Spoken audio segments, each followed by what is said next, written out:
Neno watanionaje ni moja kati ya maneno ambayo yamechelewesha kwa kiasi kikubwa vijana wa kizazi hiki, kwa maana ya Generation Z maarufu kama Gen Z, kwenye kuwa na uthubutu wa kufanya maamuzi ambayo ya vile vitu ambavyo wao wanafikiria wakifanya vitakuwa ni positive, kwa sababu unakuwa na idea nzuri, lakini jamii itanionaje, rafiki zangu watanionaje, ndiyo ambayo imekuwa ikiwasumbua watu wengi. Lakini usiwe unawaza sana kwamba watakuonaje, kama ambavyo mimi na BBS Media ama sisi BBS Media tumeamua kuhakikisha tunakufikia wewe kijana, pamoja na yule ambaye tayari umri umeenda, lakini hata kwa watoto, kwa maana BBS Media tumeamua kuwakutanisha watu wote. Unaposubscribe kwenye YouTube account ya BBS Media, unapotufollow kwenye account za BBS Media, utapata material na pamoja na content za aina zote.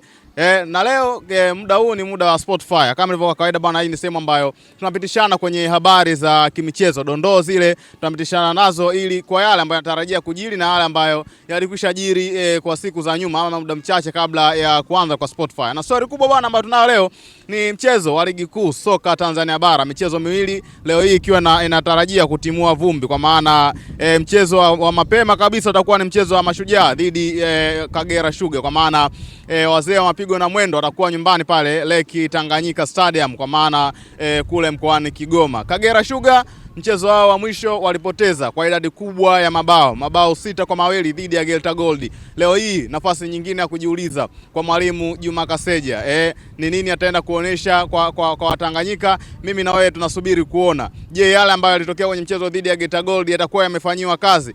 Lakini pia wanaenda kukutana na timu ambayo pia imetoka kupoteza kwenye mchezo wa mwisho, kwa maana Mashujaa walipoteza goli 2-1 dhidi ya Mbeya City. Yes, bao la dakika za jioni likiwatamatisha Mashujaa kushindwa kupata hata alama moja pale Sokoine Stadium. Mashujaa wanarudi nyumbani baada ya kupoteza dhidi ya Papo Nation Mbeya City, lakini Kagera wao wanaendelea kwenda ugenini baada ya kupoteza goli 6-2 dhidi ya Geita Gold. Mchezo huu unatarajiwa kupigwa majira ya saa 10. Ni moja kati ya michezo ambayo mimi naweza nikasema hii ni game to watch, kwa maana walimu, investment ambayo imewekwa na vitu ambavyo vinafanyika, kuna reason ya wewe kutazama mchezo huu. Lakini mchezo mwingine ambao unatarajiwa pia utafuatiliwa kwa namba kubwa ya mashabiki na watazamaji ni mchezo unaohusu mnyama Simba Sports Club, yeye ambaye anacheza dhidi ya Coastal Union, mchezo ambao utapigwa pale Meja Jenerali Samuyo majira ya saa 1 kamili za usiku. Simba kwa mara ya kwanza wanacheza mechi yao ya kwanza wakiwa katika uwanja wa nyumbani kwa msimu wa 26-27. Watu wanataka kuona, baada ya kuona mechi 3 ambazo Simba amecheza away, kwa maana mchezo dhidi ya Kagera, mchezo dhidi ya Pamba, lakini pia mchezo dhidi ya Singida Black Stars. Sasa rasmi wanarudi katika uwanja nyumbani. Mnyama alitangaza atumie uwanja wa Uhuru Stadium, lakini naye amehama kama ambavyo amehama mtani wake ambaye yeye anautumia uwanja wa KMC Complex. Moja vitu ambavyo watu wanavizungumza na wanatamani kuona, kwanza ni matokeo ambayo ya mwisho yalivyokutanisha vilabu hivi viwili, Coastal Union pamoja na mnyama Simba Sports Club, mchezo ambao uliisha kwa Simba kupata idadi kubwa ya magoli, kwa maana kwenye michuano ya FA. Lakini kwenye ligi msimu juzi Simba akiwa katika uwanja wa nyumbani pale KMC Complex waliweza kupata sare ya bao 2-2. Kwa watu wanatamani kuona kile kilichotokea msimu juzi, mchezo ambao Simba alikuwa nyumbani, kinaweza kikatokea ama ni muendelezo kupata matokeo mazuri dhidi ya Coastal baada ya kufunga mabao mengi katika mchezo wa nusu finali wa michuano FA. Lakini kwenye mchezo huo pia watu wanataka kuona Simba kwa mara ya kwanza wataweza kumaliza bila red card. Ni story nyingine. Hata ukisikiliza jana kwenye interview ambayo alifanya kocha msaidizi wa klabu ya Simba, hapa namzungumzia Suleiman Matola Veron, yeye alizungumza kwamba wao kama klabu, kama technical bench wamefanyia mazoezi na wanaendelea kujaribu kuona namna gani wanaweza kupambana na upatikanaji wa kadi nyekundu. Michezo 3 mfululizo wanapata kadi nyekundu. Imekuwa sio swala la kawaida kwa klabu kama Simba kuweza kupata red card kwenye mechi mfululizo, tena 3 za ligi kuu soka Tanzania bara.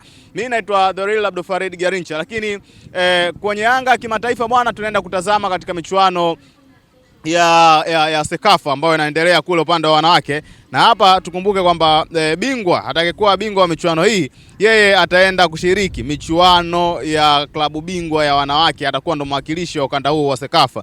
Na mchezo ambao unatarajiwa kupigwa leo michezo ambayo inatarajiwa kupigwa kwa maana ya tarehe 27 pamoja na tarehe 28, hii ni kuendeleza kule ile Racing Day, lakini tayari siku ya jana kulikuwa na michezo Top Girls pamoja na Kenya Police, wakati huo Ujucho dhidi ya Kawambe Males. Hiyo ni michezo ambayo inatarajiwa kupigwa, lakini knockout stage tarehe 29 inatarajiwa kupigwa. Imekuwa ni moja kati ya vitu ambavyo watu wengi wanaulizia baada ya kuona mnyama Simba Queens akipoteza mchezo wa mwisho goli 2-1, lakini mchezo wa kwanza alipata ushindi wa 1-0. Kwa michuano bado inaendelea, lakini leo na kesho ni resting day, kwa maana ni siku za mapumziko. Itakapofika tarehe 29 basi knockout stage itakuwa inaanza. Knockout stage ni nani na nani na timu zinapatikana vipi? Hakikisha unakuwa hapa katika page za BBS Media, tutakuwa tunakuhabarisha kila ambacho kinaendelea pale Kigali nchini Rwanda. Mimi naitwa The Real Abdul Farid Garincha,